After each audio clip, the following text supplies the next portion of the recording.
À quelques jours de l'ouverture de la campagne arachidière, la Fédération nationale des opérateurs privés stockeurs et transporteurs, FENOSTE, a anticipé sur son conseil d'administration statutaire élargi aux partenaires et d'autres acteurs de la filière pour faire le point. On ne peut pas dire collecte sans financement.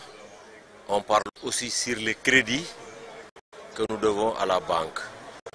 On parle aussi sur la réception des arachides sur les usines. Quelques difficultés, mais on a pu obtenir des consensus. Durant 48 heures de discussion, les difficultés et les succès de la campagne précédente ont été passés au peigne fin. Néanmoins, les présidents de zones et de régions sont satisfaits de la qualité des semences distribuées, la bonne répartition de la pluviométrie ainsi que le volume des rendements. Il y a une bonne production, on a estimé à plus de 1 400 000 tonnes d'arachides et qu'au niveau du conseil interministériel, des mesures extrêmement importantes pour une bonne préparation, pour une bonne campagne de commercialisation avaient été prises, notamment le paiement des factures avant le démarrage de la campagne. Il nous faut de l'argent, il faut aussi décharger les camions à temps et il faut payer les factures à temps. Si ces trois axes se regroupent entre eux, moi je pense que ce sera la meilleure campagne. Très bonne. On attend à 1 million quelques tonnes. Vraiment cette année-ci, Masha'Allah, Yallah. Dans la chaîne de valeur arachidière, la production et la commercialisation constituent deux maillons complémentaires pour le succès de la campagne.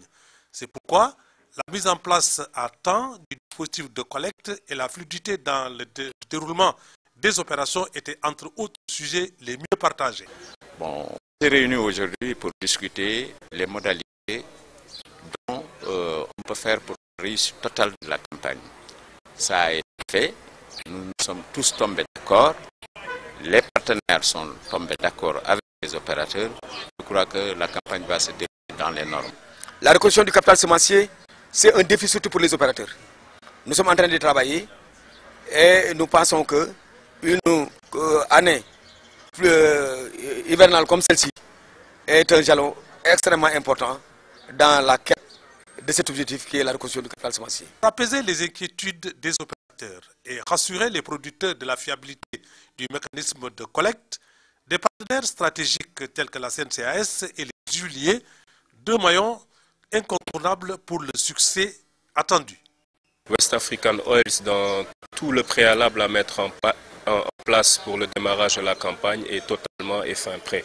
Nous allons recevoir nos financements sous peu et à la date du 1er décembre, nous serons totalement prêts à entrer en campagne. Cependant, nous sommes toujours en attente de la signature du protocole d'accord État-huilier qui doit être reconduit cette année. En ce qui concerne Sonacos, on est déjà prêt.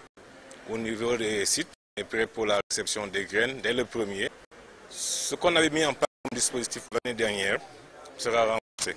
C'est-à-dire la réception, les points de réception seront multipliés, les déchargements seront rapides et aussi au niveau des paiements, on a pris les dispositions maintenant pour que le paiement soit aussi rapide en 48 heures maximum. Parmi les invités de marque de la FENOSTE figure en bonne place l'honorable député Ali Dia, chargé du suivi de la campagne de commercialisation. Il rend hommage à la FENOSTE pour ses initiatives. J'ai aujourd'hui un sentiment de satisfaction, de joie de ce que j'ai vu aujourd'hui, parce que ça retrace l'histoire de la filière, mais ça recadre effectivement les activités, ça annonce effectivement un début de campagne, parce que tous les acteurs sont là et des engagements sont déjà pris de part et d'autre, surtout les opérateurs et banquiers. Cela veut dire donc en fait le réceptacle qu'il faut aujourd'hui considérer et perpétuer le FENOSTE. Et je crois que donc nous saluons ce qui s'est passé aujourd'hui. Rendez-vous donc le 1er décembre 2017 au point de collecte pour vivre l'ambiance du démarrage de la commercialisation 2017-2018.